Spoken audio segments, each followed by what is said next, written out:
Hello guys, तो आज हम करने वाले हैं NCERT first chapter 9th class number system का एक्सरसाइज 1.5। ठीक है, मैंने बाकी 1.3 तक आई गेस मैंने डाल दी हैं वीडियोस। 1.4 भी मैं डाल दूंगा। 1.4 में मेनली कुछ है नहीं, ज़्यादातर विजुअलाइज करने वाला काम है, मैग्नीफाई करने वाला काम है, तो वो भी मैं डाल दूंगा। पहले अब हम आज एनसीईआरटी का एक्सरसाइज 1.5 करेंगे, जिसमें फर्स्ट क्वेश्चन है। तो आप बुक्स निकाल लो अपनी एंड गेट रेडी। ठीक है, देखिए पहला क्वेश्चन क्या है। को पहला क्वेश्चन दिया हुआ है, classify the following numbers as rational और इरेशनल। हमें दिया हुआ है कि इन नंबर्स को आप बताइए कि ये रेशनल है या इरेशनल है। देखिए, सबसे पहली बात मैं आपको बता दूं, आपके पास 4 ऑपरेशन होते हैं, प्लस माइनस मल्टीप्लाई डिवाइड। अगर इन चारों ऑपरेशंस को आप कभी भी किसी इरेशनल नंबर के साथ लगाओगे तो हमेशा याद रखना कि आंसर आपको इरेशनल नंबर ही मिलने वाला है। देख लीजिए, हमारे पास √5 है, तो देखो जो 2 है हमारा, ये तो हमारा रेशनल नंबर है ही, पर ये जो √5 है इसकी अगर मैं वैल्यू निकालने जाऊंगा तो ये वैल्यू कैसी देगा मुझे, ये वैल्यू देगा रेशनल वैल्यू। ठीक है, रेशनल वैल्यू देगा। और आप ध्यान से सोचो, अगर मैं किसी भी नंबर में से रेशनल वैल्यू को सब्सट्रैक्ट करूंगा तो आंसर भी तो क्या आएगा, रेशनल नंबर ही तो आएगा। तो इसलिए ये नंबर क्या हो गया, रेशनल नंबर हो गया। ठीक है जी। अब सेकंड क्वेश्चन देखो, सेकंड पार्ट इसी का। सेकंड पार्ट है 3 प्लस √23 माइनस √23। अगर हम ब्रैकेट को ओपन कर देंगे तो it will be like 3 plus √23 minus √23, जो कि कैंसिल हो जाएंगे और हमारे पास बचेगा सिर्फ 3। तो 3 तो अपने आप में क्या है, एक रेशनल नंबर है। आप लिख सकते हो क्या, that it is a rational number, ये एक रेशनल नंबर हो गया। इसी का थर्ड पार्ट देखिए पहले क्वेश्चन का। 2√7 अपॉन 7√7। तो यहाँ पे भी √7 से √7 कैंसिल हो जाएगा, इट विल बी लाइक 2/7। और ये हमें पता है ये तो रेशनल नंबर है ही, तो ये भी क्या हो गया, एक रेशनल नंबर हो गया। ध्यान रखना गाइज, हम एक्सरसाइज नंबर 1.5 कर रहे हैं नंबर सिस्टम का, ध्यान रखना। ठीक है, तो अब फोर्थ पार्ट पे आ जाते हैं। फोर्थ पार्ट है हमारे पास 1/√2। अब देखो 1/√2 में मैंने वही बताया ना आपको, √2 डिवीजन में आ गया। आप देखो, अब √2 भी कैसा एक नंबर है, एक इरेशनल वैल्यू देने वाला नंबर है। रेशनल वैल्यू देगा तो ये भी क्या हो गया, इरेशनल नंबर हो गया, रेशनल नंबर। ठीक है जी, ये भी एक रेशनल नंबर हो गया। लास्ट पार्ट बचा है इसका, फिफ्थ पार्ट। फिफ्थ पार्ट है हमारे पास 2π। अब देखो 2π भी इरेशनल है। अब आप लोगों के मन में आ रहा होगा रेशनल नंबर, आप लोगों के मन में ये आ रहा होगा कि भाई देखो 2 तो क्या है, एक नंबर है, हमें पता है रेशनल नंबर है, और पाई भी एक रेशनल नंबर है, क्योंकि पाई को हम 22/7 लिखते हैं, it's also a rational number. पर ऐसा नहीं है, ये 22/7 आप लिखते हो ना, ये अप्रॉक्स वैल्यू ली हुई है हमने। ठीक, ये एग्जैक्ट वैल्यू नहीं है। एग्जैक्ट वैल्यू मैं अभी आपको पाई की लिखवाऊंगा। इस पे एक क्वेश्चन भी है, थर्ड क्वेश्चन शायद आपकी बुक में अगर आप देख रहे हो तो 1.5 एक्सरसाइज में दिया हुआ है, वो इसी पे बेस्ड है कि पाई को हम रेशनल या रेशनल क्यों कहते हैं। तो आ जाते हैं नेक्स्ट क्वेश्चन पे। अब होप ये समझ में आया होगा आप लोगों को।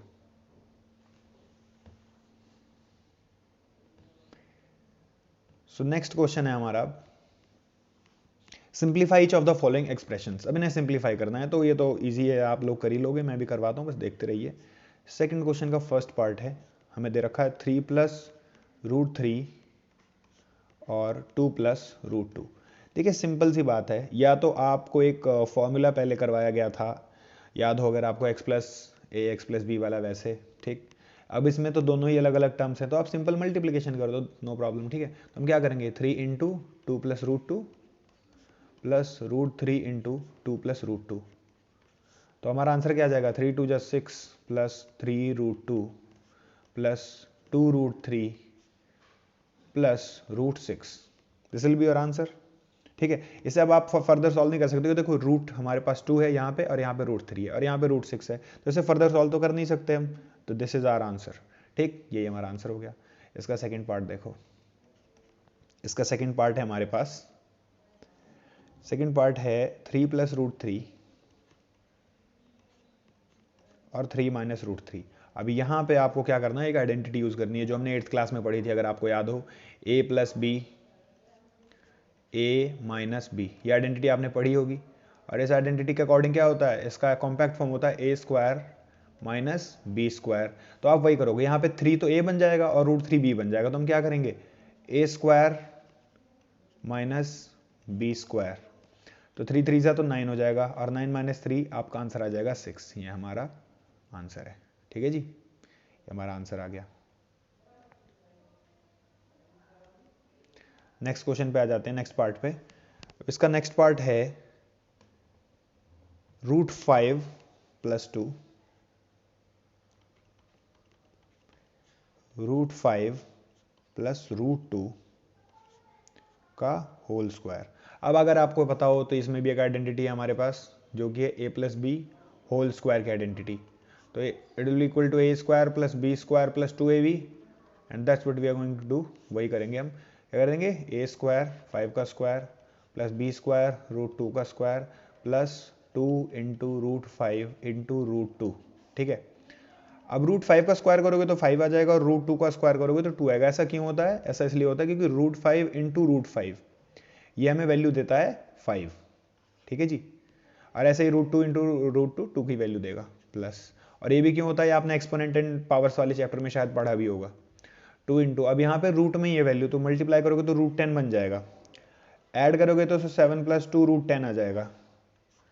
तो बस ये हमारा आंसर आ गया।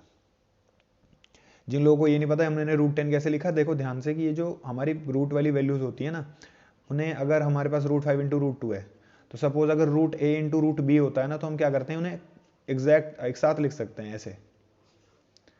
ठीक, ये रूट का लॉ नॉन्स कह सकते हो आप, होता है जिसे हम यूज कर सकते हैं। ठीक है, नेक्स्ट क्वेश्चन पे आ जाते हैं। नेक्स्ट क्वेश्चन है हमारा फोर्थ पार्ट। इसका फोर्थ पार्ट इज √5 - √2 एंड √5 + √2। ठीक है, यहाँ पे सेम वही एग्जैक्ट वही कंडीशन आ गई, a - b a + b, तो हम क्या लिखेंगे इसे? a² - b²। तो बस a² कर दो, √5 का स्क्वायर माइनस √2 का स्क्वायर। आंसर क्या आ जाएगा आपका? 5 - 2 = 3। ये हमारा आंसर आ गया।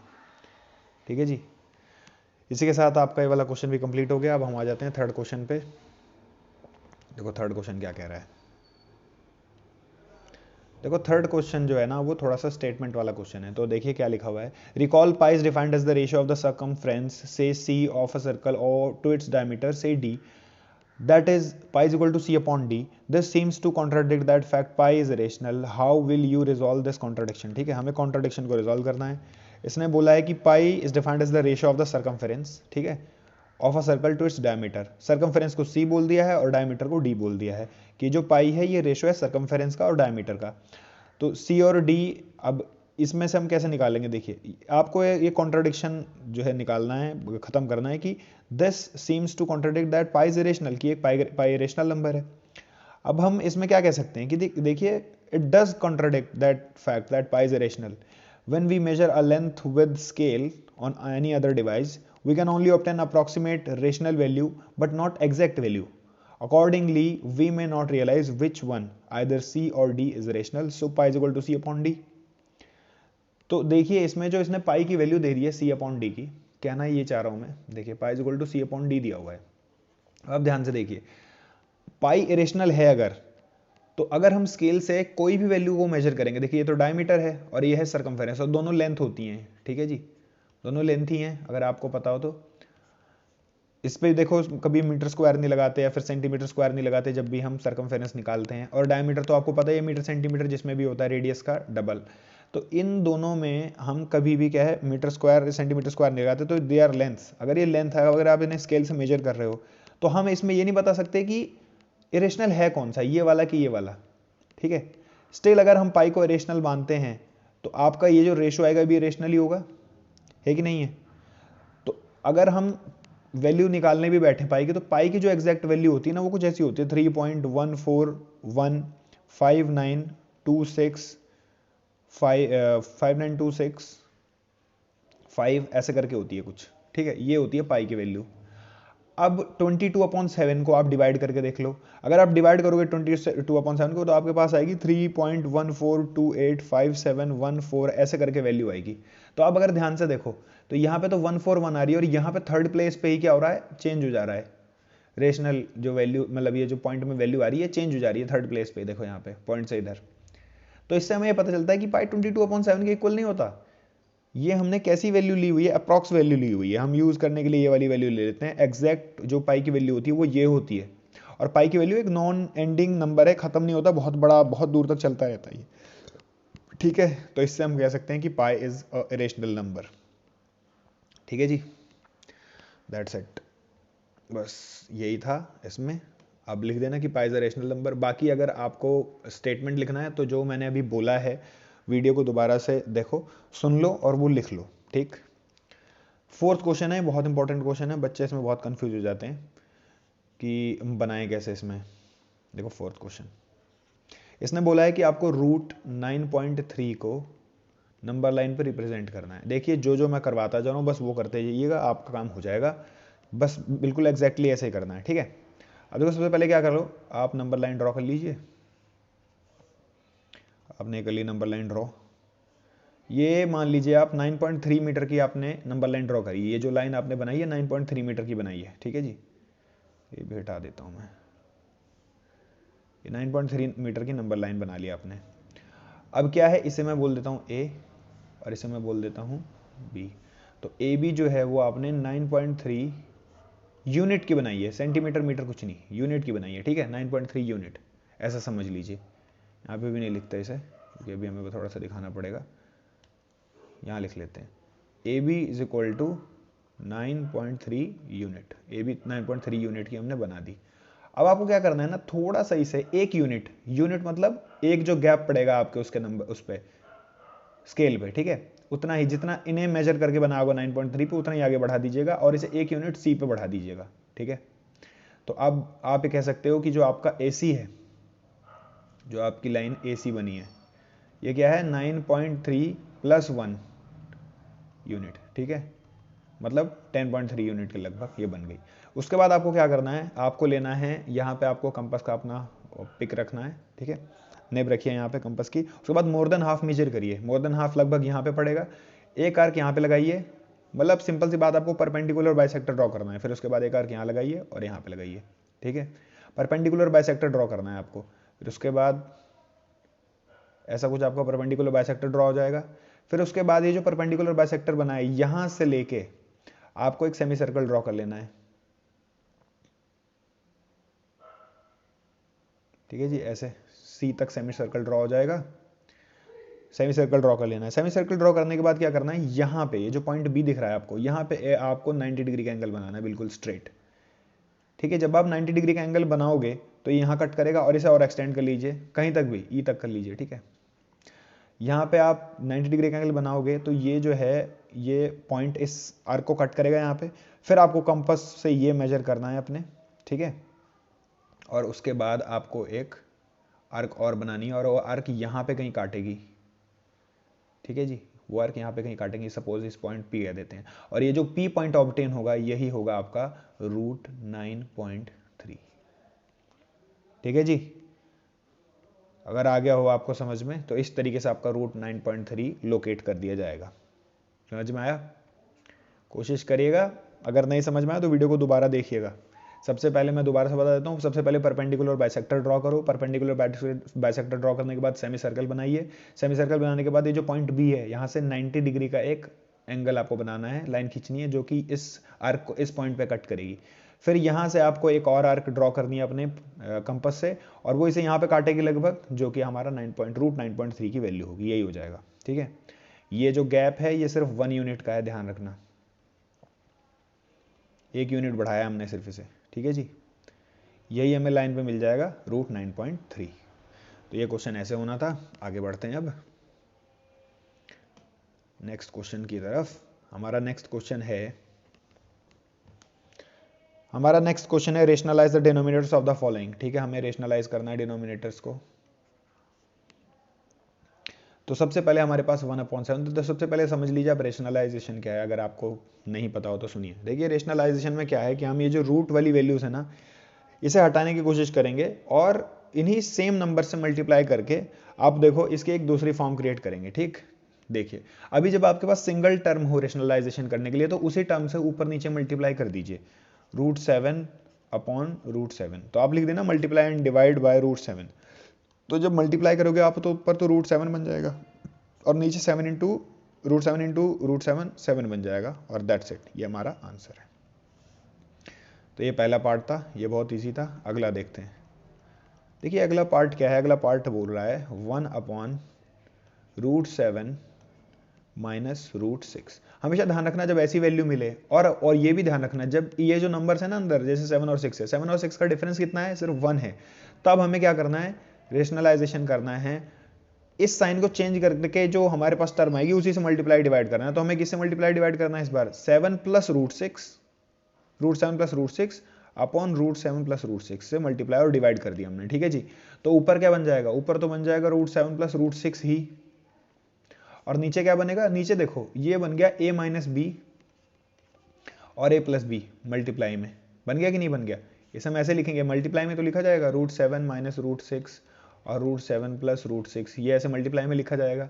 अब आप a plus B minus B को क्या लिखते हो, इकट्ठा करके a² माइनस b², तो हमें भी वही करना है। तो हम √7 प्लस √6 अपॉन √7 का स्क्वायर माइनस √6 का स्क्वायर लिख देंगे, और जो कि इक्वल हो जाएगा √7 प्लस √6 के। क्यों, क्योंकि नीचे तो माइनस होके 7 माइनस 6 करोगे तो 1 आ जाएगा ना, तो ये आंसर आ जाएगा आपका √7 प्लस √6। ठीक है जी, इस तरीके से इस क्वेश्चन को करना है हमें। अब हम नेक्स्ट क्वेश्चन करेंगे। देखिए नेक्स्ट क्वेश्चन क्या है, 1/, अगर आपके पास गैप डिफरेंस 1 भी नहीं आ रहा तब भी आपको क्या देखना है कि बस बड़े नंबर को उधर रखो आप, ताकि नेगेटिव वैल्यू ना बने, कोशिश करो जितने भी ना बन पाए तो, ठीक है। √5 प्लस √2 ऐसा है हमारे पास, ठीक। अब इसमें भी हम रेशनलाइजेशन करने के लिए क्या करेंगे, √5 माइनस √2 अपॉन √5 माइनस √2, ये जो साइन होगा उसी से ऑपोजिट साइन लगा के हमें ऊपर मल्टीप्लाई और डिवाइड करना है, ठीक है, ध्यान रखना। तो अब क्या करोगे, मल्टीप्लाई करके क्या बन जाएगा, √5 माइनस √2 अपॉन नीचे बन जाएगा √5 का स्क्वायर माइनस √2 का स्क्वायर। और मुझे लगता है कि अब मुझे बताने की ज़रूरत नहीं क्यों बनेगा, क्योंकि ये a प्लस बी और a माइनस बी की फॉर्म में है, तो मैंने इसे a² माइनस b² की फॉर्म में लिख दिया। मुझे लगता नहीं कि अब आपको बताना पड़ेगा, आपको याद हो गया होगा। तो हमारे पास आंसर क्या आएगा यहाँ से, √5 माइनस √2 अपॉन √5 का स्क्वायर माइनस √2 का स्क्वायर। तो आंसर आ जाएगा आपके पास √5 माइनस √2 अपॉन 5 माइनस 2। तो आंसर आ जाएगा √5 माइनस √2 अपॉन 3। ये हमारा आंसर आ गया, ठीक है जी, दैट्स इट, यही हमारा आंसर है। नेक्स्ट क्वेश्चन देखिए, नेक्स्ट क्वेश्चन है 1/√7 माइनस 2, ठीक है। तो इसे भी ऐसे ही सॉल्व करना है हमें, कर देता हूं मैं, आप देखते रहो बस।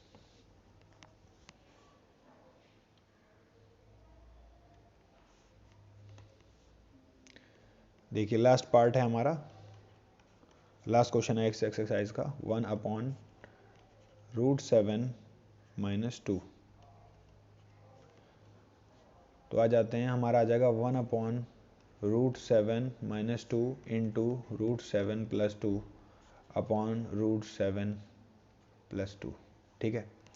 मल्टीप्लाई करोगे आप तो फिर सेम वही बन जाएगा, √7 प्लस 2 अपॉन √7 का स्क्वायर माइनस 2 का स्क्वायर। तो √7 प्लस 2 अपॉन √7 तो 7 बन जाएगा और माइनस 4 बन जाएगा। तो हमारा आंसर आ जाएगा √7 प्लस 2 अपॉन 7 माइनस 4 3, हमारा आंसर हो गया, ठीक है जी, यहीं तक हमारा आंसर हो गया, ठीक है जी, दैट्स इट। तो इस एक्सरसाइज में यही था और कुछ नहीं है इस एक्सरसाइज में ज़्यादा यहाँ से।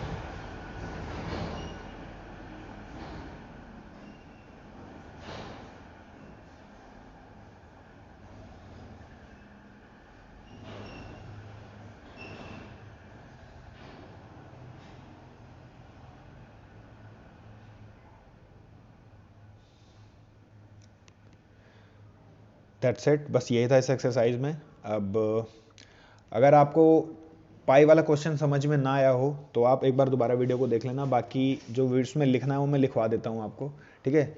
जो बुकिश लैंग्वेज है एक्चुअली वही लिखवा देता हूँ, ठीक।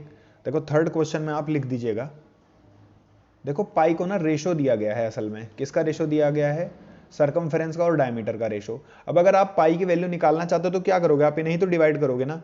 और अगर पाई की वैल्यू इरेशनल है, ठीक है, अगर पाई की वैल्यू इरेशनल है तो उसे हम पी अपॉन क्यू की फॉर्म में तो लिख ही नहीं सकते। और अगर हमने पी अपॉन क्यू की फॉर्म में लिख भी दिया मान लो, तो इसका मतलब इनमें से कोई एक नंबर, या तो पी या तो क्यू, अपने आप में इरेशनल होगा कि नहीं होगा, होगा ना। या तो पी रेशनल होगा या क्यू, इन दोनों में से कोई एक तो रेशनल होगा, या तो पी होगा या क्यू होगा। ठीक है जी। तो बस आपको ये ध्यान रखना है कि हमें ये बताना था कि ये जो हम कहते हैं कि पाई रेशनल है, so how can we write it in the form of P upon Q. आप रेशो की फॉर्म में उसे कैसे लिख सकते हो, by C upon D. C भी एक लेंथ होती है, मतलब सर्कमफ्रेंस भी एक लेंथ है और डायमीटर भी एक लेंथ है, तो आप उसे पी अपॉन क्यू की फॉर्म में तो लिख ही नहीं सकते, but still we are writing it in the form of P upon Q. इसका मतलब जरूर पी या क्यू में से कोई एक रेशनल होगा, यही समझाना था आपको। ठीक है। अब अगर आपको समझ में नहीं आया हो तो मैं आपको लिखवा भी देता हूं, या मैं बोल देता हूं, आप लोग लिख लीजिए। It does not contradict the fact that pi is rational.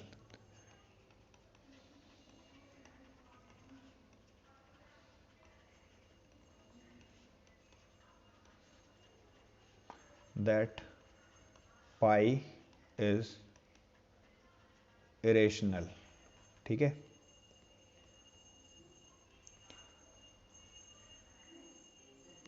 Because आप लिख सकते हो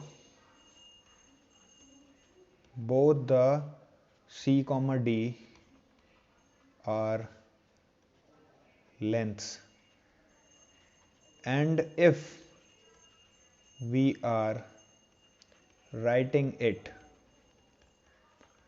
in the form of P upon Q, then it implies that either C और D इज इरेशनल। ठीक है जी। तो या तो C रेशनल है या D रेशनल है। तो इससे हमें हमारा जो है क्वेश्चन जो हमें बताना था वो हो गया, क्योंकि मैंने आपको पाई की वैल्यू पहले भी लिखवा दी है। या तो पाई की वैल्यू 3.14159 करके है, और 22/7 को डिवाइड करोगे तो 3.14285 आएगा। तो values of both are different. ठीक है। जो व्हाट वी टेक 22/7, पाई को जो हम ले लेते हैं ना 22/7, वो एग्जैक्ट वैल्यू नहीं है, वो हमारे अप्रॉक्स वैल्यू है। ठीक है जी।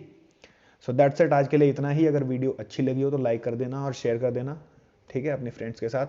That's it, thanks for watching and please share. ठीक है, do share, do subscribe. Thanks, that's it for today.